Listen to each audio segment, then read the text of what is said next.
Digital আসক্তি কমানোর জন্য শিশুর সঙ্গে দুটি কৌশল খুবই গুরুত্বপূর্ণ। বর্তমান সময়ে আশেপাশে ইভেন আমার পরিবারের অনেক আত্মীয়স্বজনের ভিতরে দেখি তাদের বাচ্চাটি হয়তো তার বয়স হলো 6 মাস বা 1 বছর, তার হাতেও একটা মোবাইল আছে। এখন এই যে মোবাইলটা তার কি ক্ষতি করছে বা ভালো করছে সেটা কিন্তু তারা জানে না। তাহলে আজকে ভিডিওটি দুটি কৌশলের কথা বলবো, খুবই গুরুত্বপূর্ণ। অবশ্যই আপনারা এটা চেষ্টা করবেন বা প্র্যাকটিস করবেন।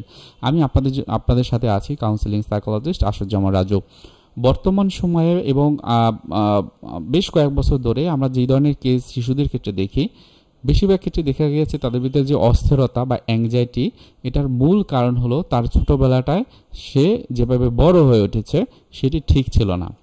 আগে যেটি হতো, যখন মোবাইল ছিল না তখন বাবা মায়ের ভিতরে বিভিন্ন রকমের দ্বন্দ্ব দেখত, অথবা তাকে কোনো গুরুত্ব দেওয়া হতো না, এটি নিয়ে ভাবতো এবং তাকে হয়তো অনেক সময় ফিজিক্যালি বা সাইকোলজিক্যালি অথবা সেক্সুয়ালি তাকে বিভিন্ন রকমের হ্যারাসমেন্ট করা হতো, যার কারণে সে যখন বড় হয়েছে তখন বিভিন্ন রকমের মানসিক সমস্যা তৈরি হয়েছে।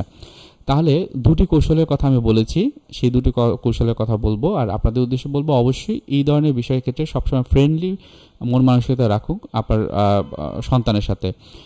1 নম্বরে যেটা বলা হয়েছে যে বিকল্প অফলাইন আনন্দ তৈরি করুন। সবসময় ডিজিটাল ডিভাইস বা মুভি দেখবো একত্রে, হ্যাঁ এটা দেখতে পারেন সপ্তাহে কিছু সময়ের জন্য, কিন্তু সবসময় আমি রিল ভিডিও দেখি। রিল ভিডিও দেখলে কি হয়, আমাদের মেমোরি স্পান সেটিকে কমে দেয়, আমরা অস্থির হয়ে পড়ি, অসহ্য হই, রেগে যাই, কোনো কিছুতে কোনো রকমের আমার ধৈর্য থাকে না, তখন কি হয় অন্যদের সাথে একটা মনোমালিন্য তৈরি হয়। সুতরাং সবসময় আমরা পরিবারে যখন খেলাধুলা হয় তখন খেলাধুলাটা যেন এরকম না হয় যে সবসময় হচ্ছে যে ডিজিটাল ওয়েতে আমরা খেলাধুলা করছি।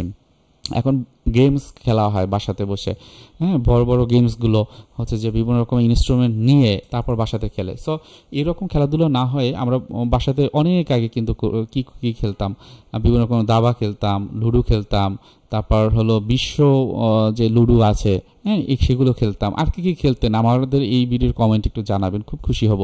সো এই ধরনের খেলাগুলো আমরা খেলতে পারি, বা বাসাতে বসে হয়তো বা আমার ফিজিক্যাল মুভমেন্ট হবে কি ক্ষেত্রে সেগুলো আমরা ব্যবহার করতে পারি। তারপর আরেকটা বিষয় হলো 2 নম্বরে, যেটা হলো টেক ব্যবহার করার ক্ষেত্রে একটা নিয়ম তৈরি করে নিন। যে আপনার পরিবারে যারা আছে তারা যদি এরকম হয় যে মোবাইল ডিভাইস ব্যবহার করে বা অন্যান্য ডিভাইস ব্যবহার করে, সেক্ষেত্রে সেটা ব্যবহার করলেও আমার পরিবারের কোন সময়টায় আমরা একত্রে থাকবো, কোন সময়টা আমরা কখনোই মোবাইলটা ব্যবহার করব না বা কম্পিউটার ব্যবহার করব না বা টিভি ব্যবহার করব না, সেটার একটা গাইডলাইন করা থাকলে খুব ভালো হয়।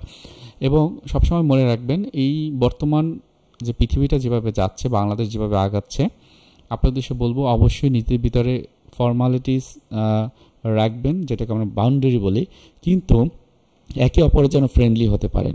কখনোই নিজেদের ভিতরে চ্যালেঞ্জ করবেন না, কম্পিটিশন করবেন না, বরং একে অপরের যে শান্তি আমরা চাই সেটা কেবলমাত্র পরিবার থেকেই কিন্তু পাওয়া সম্ভব। পরিবারকে আরও বেশি যত্ন নিব, পরিবার লোকজনেরকে যত্ন নিব।